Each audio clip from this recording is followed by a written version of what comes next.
motivation of the people will vanish? And how important do you think the international media's role is in this? I don't think anyone can predict this sort of thing. I don't think the protesters know. I don't think Western governments know. I mean, they know what they want. They want opposite things. But how it'll work out actually depends to a significant degree on what people like you do. These things don't happen in a vacuum. Government decisions, especially in partially democratic societies like ours, that do have to reflect organized, active public opinion. If the public is silent, passive, obedient, distracted by consumerism or whatever it may be, circuses, then governments go ahead and do what they like. That's true whether it's a totalitarian government or a formally democratic one. If the public is active and engaged, they can't do what they like. They have to adapt to it again across the spectrum.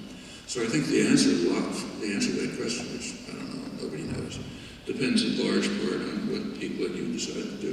Not just here, of course, but everywhere. But right now, the way things stand, the regimes are still in place. The names have changed. And the name changes carry significant consequences, I mentioned some. So the security forces in Egypt have been badly battered. There's now quite a free press in Egypt for the first time. In the labor movement, say, the Mahalla complex, where a lot of this originated in April 6, 2008, there are workers, apparently there's much reported, but it seems that workers are taking over plants and implementing on their own ideas that are not too dissimilar from Paracon or from G.H. Cole or from left Marxists like Anton Pannekow way back about worker management of industry, or the Ken Coates or the Russell Foundation, Ken Coates, which are still Institute Workers Control in Nottingham, which has been working on these things for years. But they're just doing it. Well, how far can that go? If it goes far enough, it'll be a real revolution. If it's controlled the way the Wall Street Journal wants and repressed, there'll have been a regime change. There'll be a change of names, a significant change of names, less violence, less repression, more openings, but essentially the same socioeconomic political system in control. That's a struggle that's going on right in front of our eyes. And how it turns out depends on how the various forces in the world, including public opinion in the West, react to it. But it's not a moment for speculation, but really action to determine what the answer to the question will be.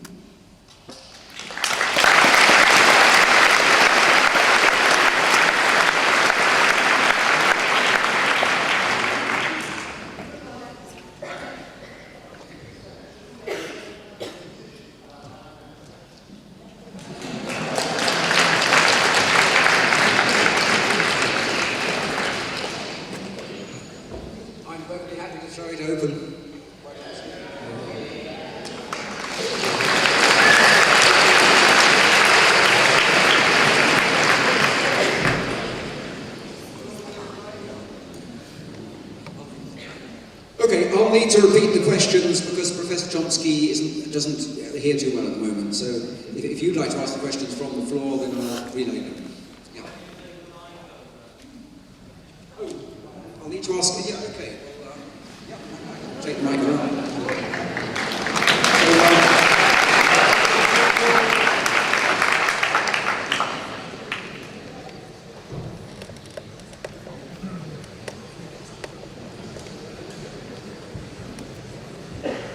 Hi there. You've been a vocal critic of devolution in the US to state level in the past. Given that school children in Wales are under funded to the tune of £604 per child, and levels of corporate welfare and subsidies have been soaring over the last 10 years to both multinationals and small and medium-sized businesses, why is it that so many of what we refer to as the left still refer to devolution as progressive?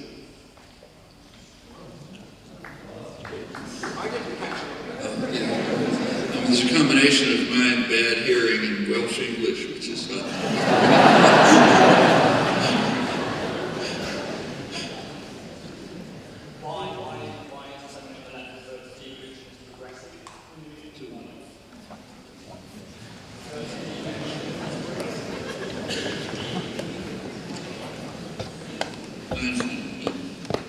So why is devolution regarded as progressive? I mean, I regard it as progressive. It seems to me it's moving decision-making power closer to the population.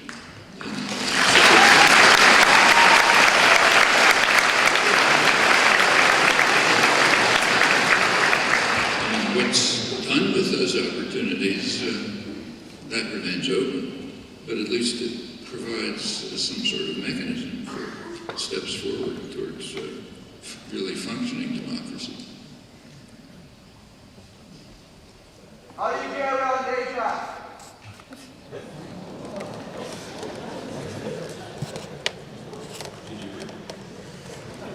APAC!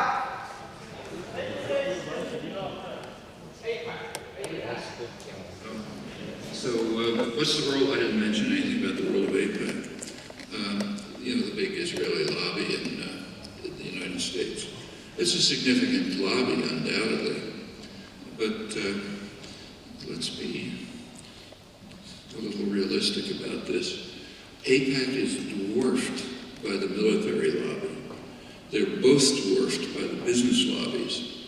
The biggest lobby in the United States is the Chamber of Commerce, Business Roundtable, American Petroleum Institute, and so on. You know, it's a business-run society. If they wanted to put AIPAC out of business, they could do it in 5 minutes. As long as the business world is basically supportive of what AIPAC is pressing, and as long as the U.S. government supports it, then they're influential. But if they step out of line and act in ways which Washington doesn't want, and which the business world doesn't want, they're gone. It's happened over and over. I'll give you a long series of specific examples, but there are plenty of them. So just a couple of years ago, for example, in, what was it, 2005, I guess, this is the Bush administration, very supportive of Israel. Israel has it's a military-based economy, and its economy is based on military export, high-tech military export. Well, there's a couple of markets for that. One of the biggest market is China, so they're very eager to expand their high-tech military export to China. In the year 2000, they tried to do it, and Clinton clamped down, told them you can't do it, so they backed off. In 2005, they were trying to upgrade Chinese missile systems, and the Bush administration told them you can't do it.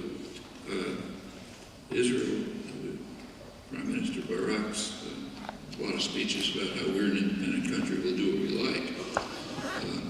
The United States quietly informed them you're not going to do it, and furthermore went out of its way to humiliate them. The U.S. insisted on a public apology for their trying to do something that Washington told them not to do.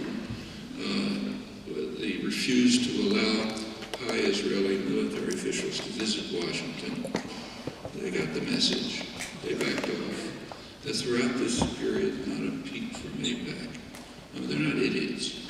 They know they can't stand up against U.S. power, or for that matter, business power. And if you just think about the way the country is run, you know perfectly well, you should figure out very quickly that no small lobby, ethnic lobby, is going to be able to overcome major interests in the country. In fact, if it were, I could give many other examples. But for the most part, they get what they want. But that's because they're in line with the interests of the government and real power. So take the military lobby again, which, as I said, dwarfs AIPAC. Israel, they're delighted with aid.